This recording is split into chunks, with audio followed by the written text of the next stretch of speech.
The shooting happened at 2nd and Central about 10 minutes after the parade kicked off. The chaos sent people running down the street.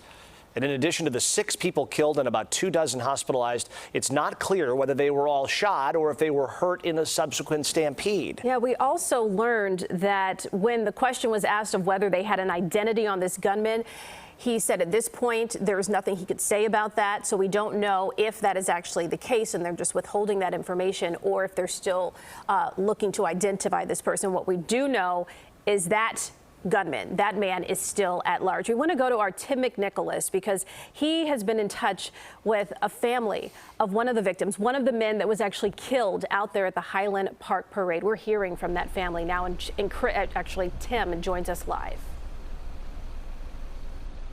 Erica, just within the last hour, I spoke with a woman who says her grandfather was one of those 6 people who was shot and killed in this parade.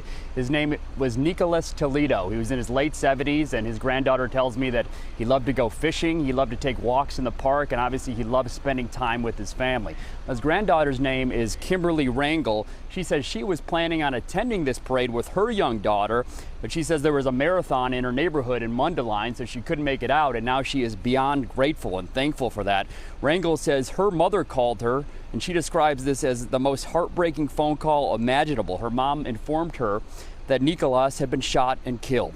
A few other family members not only witnessed the shooting, but some of them were injured themselves and had to go to the hospital. They are expected to survive, but they are all devastated. I think we're all feeling pretty numb.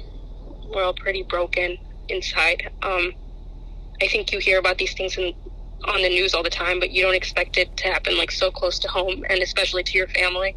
So it's all kind of affected us really hard. It's a lot. And I also want to show you a photo of Rangel's young daughter. She said Nicolas was actually visiting here from Mexico. He'd been here for about a month, and during his stay, Rangel's daughter got to meet him and was beginning to forge a bond with her great-grandfather. Now her daughter has been robbed of that relationship, and Rangel says that makes all of this even more heartbreaking. Live in Highland Park, Tim McNicholas, CBS 2 News.